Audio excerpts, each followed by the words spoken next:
C'est vrai qu'on dit la mémoire, mais il y a des tas de types de mémoire. Alors on en avait listé 5 là, qui vont apparaître, 5 types de mémoire. Est-ce qu'on peut trouver, d'abord expliquer peut-être brièvement ce que c'est ces mémoires épisodiques sémantiques de travail, et ce qui est touché en premier, et là où il faut s'inquiéter ou pas?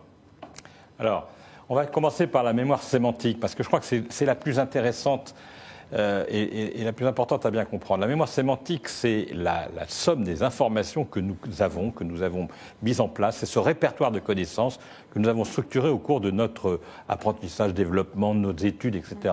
Rome est la capitale de l'Italie, etc. Bon. Et donc, c'est quelque chose que nous avons partagé, et puis que nous partageons, et qui est structurable, et qui a été structuré, c'est-à-dire qu'on sait qu'un lion, c'est du vivant, c'est un animal qui vit en Afrique, qui a 4 pattes, qui est dangereux.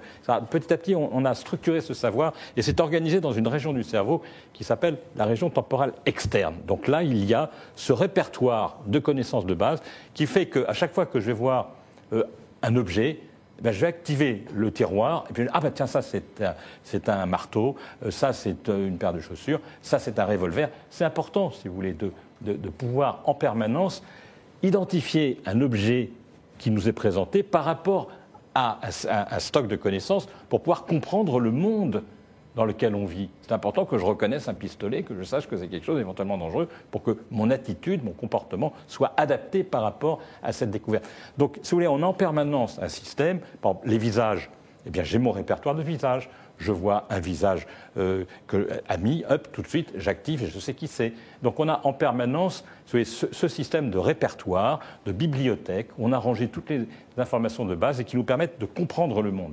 Ce sont les connaissances générales du monde, connaissances sémantiques, qui sont communes à une culture. Et puis, ça c'est la mémoire sémantique.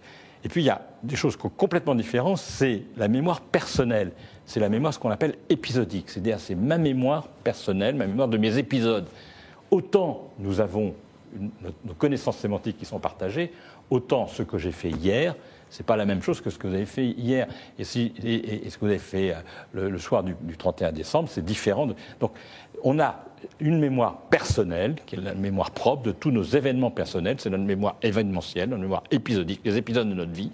Et ça ne peut pas s'organiser de la même façon. On n'a pas un système qui nous permet de stocker ça. Il n'y a pas, malheureusement, une sorte de calendrier qui dirait, voilà, le 18 janvier 1953, pof, pof, et on tortillerait le tiroir. Non, ça, notre cerveau ne sait pas l'organiser. Autant il sait très bien organiser la mémoire sémantique et c'est structuré dans une région précise du cerveau, autant cette mémoire des épisodes, elle est éclatée, distribuée en fonction des éléments perceptifs de base. C'est-à-dire que par une odeur, on va pouvoir le réactiver, par une image, on va pouvoir réactiver des souvenirs. Donc on va recomposer le souvenir, et comme ça on va le recréer à partir d'une entrée perceptive. Voilà, c'est 2 systèmes complètement différents. La mémoire de travail, c'est très facile à expliquer. La mémoire de travail, c'est ce qu'on appelle la mémoire à court terme. C'est la mémoire, c'est une mémoire dont la finalité est de perdre l'information. C'est le contraire d'une mémoire. C'est-à-dire que vous me donnez votre numéro de téléphone, eh bien, je ne vais pas faire l'effort de l'apprendre. Je vais le répéter, 05, juste le temps qu'il faut pour que je l'écrive, et comme ça, je vais l'oublier. C'est donc une sorte de mémoire qui nous permet juste de maintenir pendant une durée très très brève, quelques secondes, une information, et qui en permanence est réactualisée pour pouvoir avoir d'autres informations. Donc ce n'est pas une mémoire à proprement parler. Je ne vais pas faire l'effort de garder l'information de mémoire de travail. C'est juste pour maintenir pendant une durée très brève une information avant de pouvoir l'utiliser.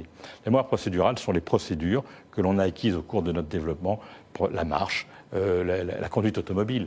Voilà typiquement une mémoire procédurale, extrêmement difficile au début. Rappelez-vous, il faut mobiliser toutes nos énergies, notre attention pour coordonner le pied gauche, le pied droit, la main, le levier de vitesse. Au début, on est très mauvais.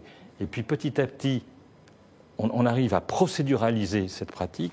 On la fait traiter par une région du cerveau qui s'appelle les noyaux gris centraux, ce qui nous permet de libérer notre attention pour parler tout en conduisant. Et on ne fait même plus attention parce qu'on a totalement procéduralisé ce système. Voilà, on a donc des mémoires comme ça différentes.